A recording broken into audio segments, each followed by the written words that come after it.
Hi everybody, Steve here in Nashville, Tennessee. Actually, I'm about 10 to 15 miles north of downtown Nashville, and I'm here at Spring Hill Cemetery at the gravesite of Roy Acuff, known as the king of country music. And he's just inside the front gates, so I'll turn around here. So here's the front gate here. And right across the street, that big arch, that's the Tennessee National Cemetery, or maybe it's the Nashville National Cemetery. So these two cemeteries are right across the street from each other. Now, I filmed this last year when I was here in May of 2019 during my road trip back to Indianapolis, and I'm happy to finally be sharing it with you. I visited nearly a dozen famous grave sites here in the cemetery, so I think I'm going to divide this vlog into 2 or 3 parts. My mom had a very serious fall last week, and I've been very busy taking care of her, so I just don't have the time right now to edit a very long vlog. For those of you who are interested, and those of you who have asked, I'll tell you about what happened to my mom and how she is now at the end of this short video. For those of you who might not be familiar with his music, Acuff was a country music singer and songwriter who joined the Grand Ole Opry back in 1938, and he also has the honor of being the very first living inductee into the Country Music Hall of Fame. He's laid to rest here in the cemetery in the Hillcrest Garden section, just a few rows away from fellow country music legend Earl Scruggs, who I'll visit next. Baby boomers will definitely remember Earl Scruggs. His music played a very big part in one of the most popular movies of all time, and also in one of the most popular TV shows of all time. But we'll get to him next. Acuff and Scruggs were both 2 of the biggest names in country music history, and it's really nice to see them both laid to rest here, so close to one another, and also just a few miles or so away from the Grand Ole Opry House in Opryland, USA. Acuff died from congestive heart failure here in Nashville on November 23, 1992, at the age of 89. Roy Acuff's gravesite is right there. And then right behind him, a few rows, is Earl Scruggs. Now, unfortunately, their graves faced west, so if I were here in the afternoon, these would be a lot brighter. But since I'm here in the early morning, the sun is behind their graves and their headstones. Scruggs was known primarily as a country and bluegrass music banjo player who played with Lester Flatt and the Foggy Mountain Boys. Flatt and Scruggs recorded 50 albums and 75 singles during their long and successful musical partnership, but their 2 most popular recordings helped bring country music to a worldwide crossover audience. In 1963, they recorded the Ballad of Clampett, the theme song to what would become one of the most popular American TV shows in history, The Beverly Hillbillies. In 1967, their 1949 recording, Foggy Mountain Breakdown, played a starring role in the Academy Award-winning film Bonnie and Clyde, which is now a movie classic. Reading about both of them is so interesting. I had no idea that Louise Scruggs was Earl's manager, and she was actually the first female manager in the history of country music. But she was a real pioneer in the field. Scruggs died here in Nashville from natural causes at the age of 88 on March 28, 2012. It's really just so neat to see them both here in such a great place right in front of just as soon as you come in the gate, just up the hill a little bit, it's such an impressive monument here. Let me try to get out of the direct sunlight. Hank Snow was a Canadian-American country music artist and another huge name in the business. And he's laid to rest right here in the same section as Roy Acuff and Earl Scruggs. Scruggs is there and Acuff is just down below, few rows. According to his Wikipedia page, his career spanned 50 years, he recorded more than 140 albums, and charted more than 85 singles. His songs have been covered by Elvis, Johnny Cash, Ray Charles, Emmylou Harris, and so many others. In 1954, he made it possible for Elvis Presley to perform for the first time at the Grand Ole Opry, and he introduced Elvis to Colonel Tom Parker, although he would later regret that. Snow and Parker formed a management team to manage Elvis and others, but apparently the partnership didn't last long, and Parker and Elvis decided to go it alone. And of course, the rest is now music history. Snow died from heart failure at the age of 85 in Madison, Tennessee on December 20th, 1999.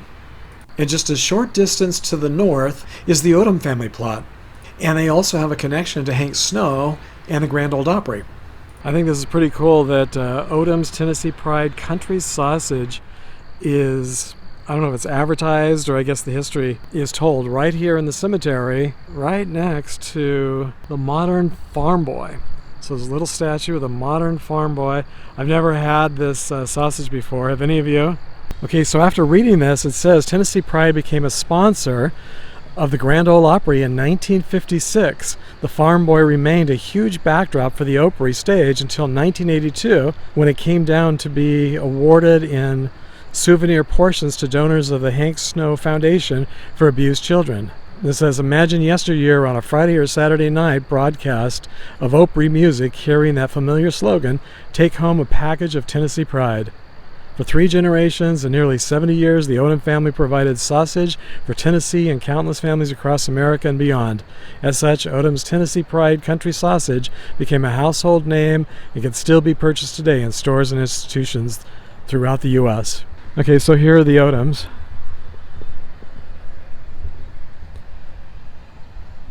I guess that's their main headstone, and then their individual gravestones are here. Look at this. This is a cute little logo. I mean, that was the thing. I mean, they used to have such great logos back in the day. Now everything's kind of generic, which is too bad. Boy, that sun is so bright. You know, me and my early morning trips to the cemetery is maybe not always a good thing because the sun is so bright. But here I am with the modern farm boy getting a selfie. That's a big hat. Another big name in country music is Jimmy Morton, and he's buried nearby in the Veterans 2 section. Martin's band was called the Sunny Mountain Boys, and he recorded nearly 150 songs during his career.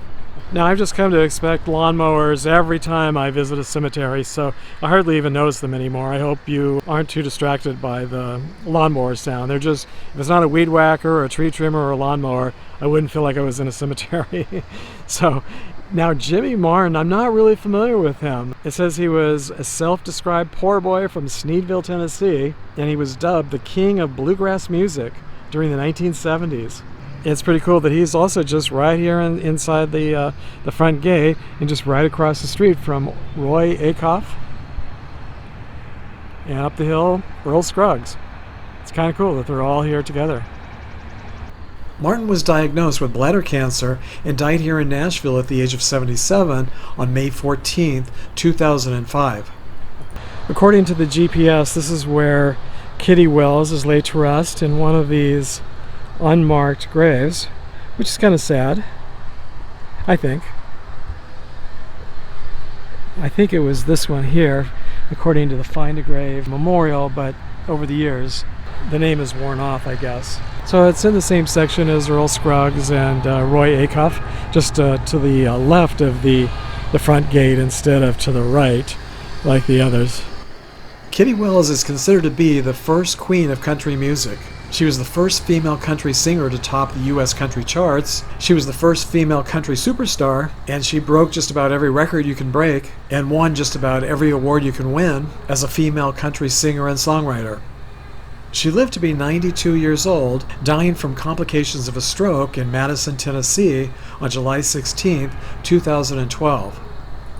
As I mentioned at the beginning of this vlog, my mom had a very serious fall last week. We had just come out the front door, and she was only a few feet behind me when one of her dogs knocked her backwards, and she struck her head hard on the sharp end of a bench before falling flat on her back. I have no idea how she survived such a traumatic fall. She's 85 years old, she's frail, has osteoporosis, but didn't break a bone. She needed about 25 stitches in her head, and if I hadn't have been there with her to call 911, and if they hadn't have come so fast, she easily could have bled to death. As I've mentioned before, she lives in a very remote area, so it was a miracle that the paramedics were able to get there in about 10 minutes. Finally, everyone agrees that it's time to find a new home for Mom's pets and a new home for Mom. I've been looking into assisted living options for the past 6 months, but it's not an easy or fast process, and the current and ongoing health crisis is complicating it even further. We're hoping to have Mom in a new home by the 1st of July, but there are so many hoops to jump through that it may take longer, so I'll keep you posted in future vlogs. This week I'd like to thank my latest Patreon supporters, Zoltan Hollywood and Philip Floyd. I also want to thank existing Patreon supporter James Adair for increasing his pledge.